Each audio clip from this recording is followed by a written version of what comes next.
तीसरे test match के दूसरे दिन यशस्वी जायसवाल के बाद ऋषभ पंत और नीतीश कुमार रेड्डी ने पलटा मैच। लेकिन उसके बाद इंग्लैंड ने भी जबरदस्त पलटवार किया और फिर अंत में जो कुछ भी हुआ उसने हर किसी को हैरान कर दिया। जी हाँ दोस्तों, अगर आपको भी भारत और इंग्लैंड के बीच खेले गए तीसरे टेस्ट मैच के दूसरे दिन का महामुकाबला पसंद आया हो तो हमारे इस वीडियो को दिल से एक लाइक जरूर कीजिएगा। आज की इस वीडियो का लाइक टारगेट सिर्फ और सिर्फ 3000 लाइक्स है, तो लाइक करना तो बिल्कुल भी मत भूलिएगा। तो बिना किसी देरी के फटाफट इस एक्साइटिंग हाइलाइट्स को स्टार्ट करते हैं। दोस्तों, आपको बताते चलें कि तीसरे टेस्ट का रोमांचक मुकाबला शुरू हुआ तो टॉस जीतकर टीम इंडिया के कप्तान शुभमन गिल ने बल्लेबाजी करने का फैसला किया था। पहले दिन बल्लेबाजी करते हुए टीम इंडिया 3 विकेट के नुकसान पर 378 रन बना चुकी थी। मैदान पर डटे हुए थे केएल राहुल और ऋषभ पंत। केएल राहुल 57 रन तो वहीं ऋषभ पंत 35 रन बनाकर मैदान पर डटे हुए थे। तीसरे टेस्ट मैच के दूसरे दिन का खेल शुरू हुआ तो इंग्लैंड के कप्तान बन स्टोक्स ने विकेट की तलाश में गेंदबाजी करने के लिए शोएब बशीर को भेजा। उनके सामने स्ट्राइक पर थे केएल राहुल। पहली गेंद को राहुल ने डिफेंस किया, लेकिन दूसरी गेंद को लॉन्ग ऑफ की दिशा में धकेल दिया और तेजी से दौड़कर 2 रन पूरे कर लिए। इसके बाद तीसरी गेंद को उन्होंने चौके में तब्दील कर दिया। इस तरीके से केएल राहुल ने अकेले इस ओवर में 6 रन जोड़ डाले। अब भारत का स्कोर था 3 विकेट के नुकसान पर 484 रन। 92वें ओवर में इंग्लैंड की तरफ से गेंदबाजी करने के लिए आए जोश टंग शानदार गेंदबाजी का नजारा पेश कर रहे थे, लेकिन तीसरी गेंद को ऋषभ पंत ने लेग साइड की दिशा में धकेल दिया।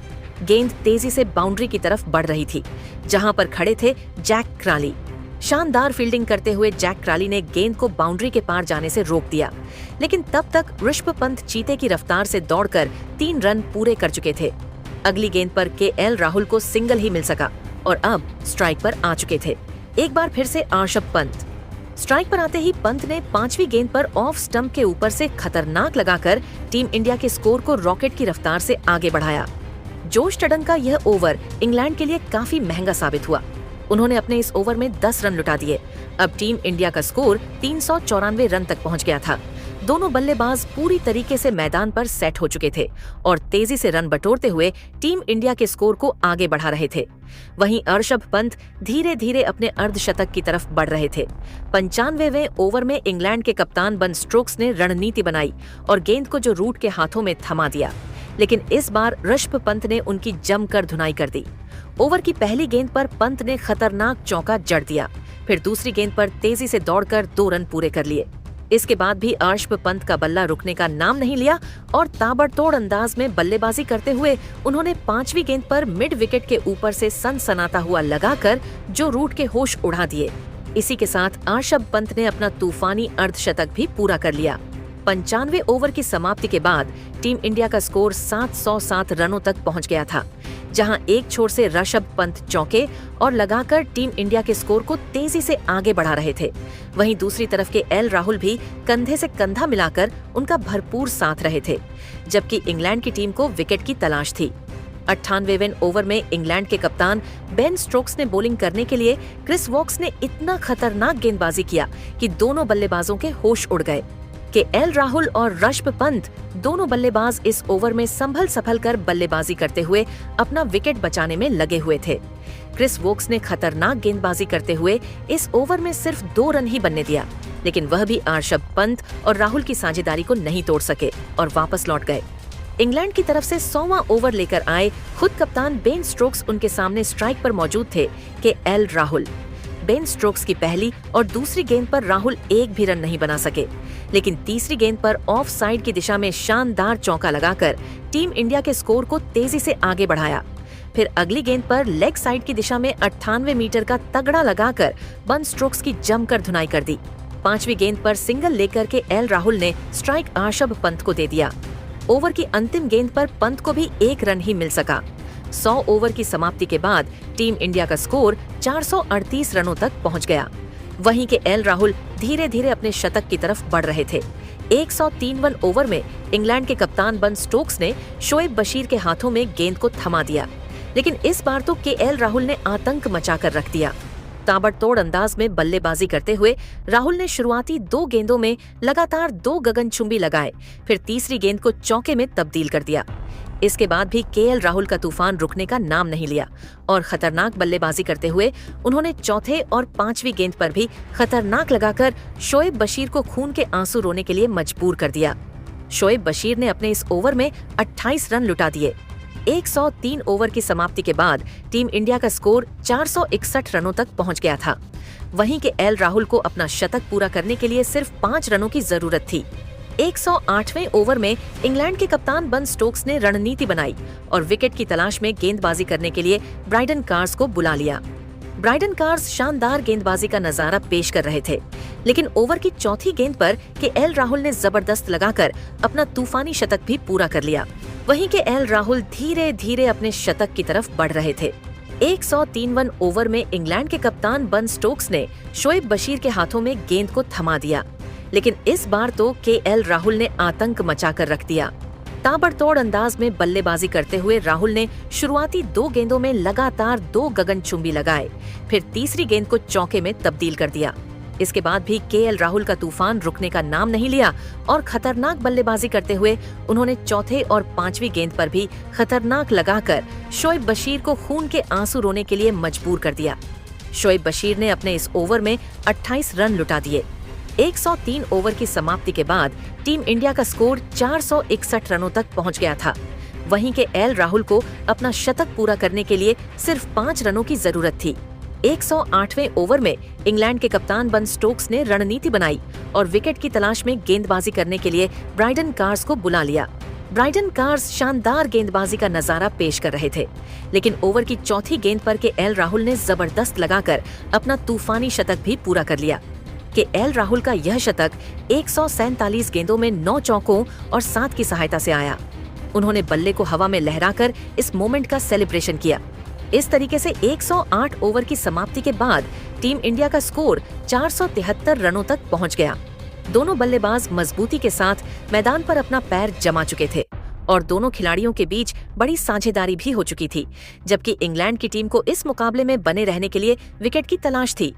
मुकाबला आगे बढ़ता गया और दोनों बल्लेबाजों ने मिलकर शानदार बल्लेबाजी करते हुए टीम इंडिया के स्कोर को 115 ओवर में 488 रनों तक पहुंचा दिया।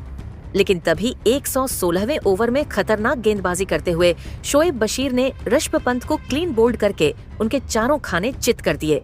इस तरीके से टीम इंडिया को ऋषभ पंत के रूप में चौथा झटका लग गया।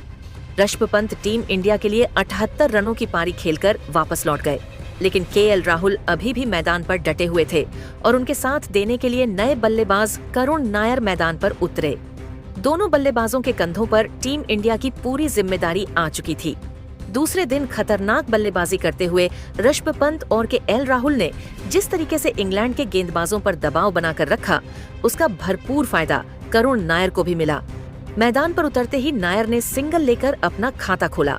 आपको बताते चले कि पहले टेस्ट मैच में करुण नायर ज्यादा कुछ खास नहीं कर पाए थे और अपना विकेट आसानी से फेंककर चले गए थे, लेकिन इस बार उन्होंने पूरा मन बना लिया था कि किसी भी हालत में अपना विकेट नहीं खोना है।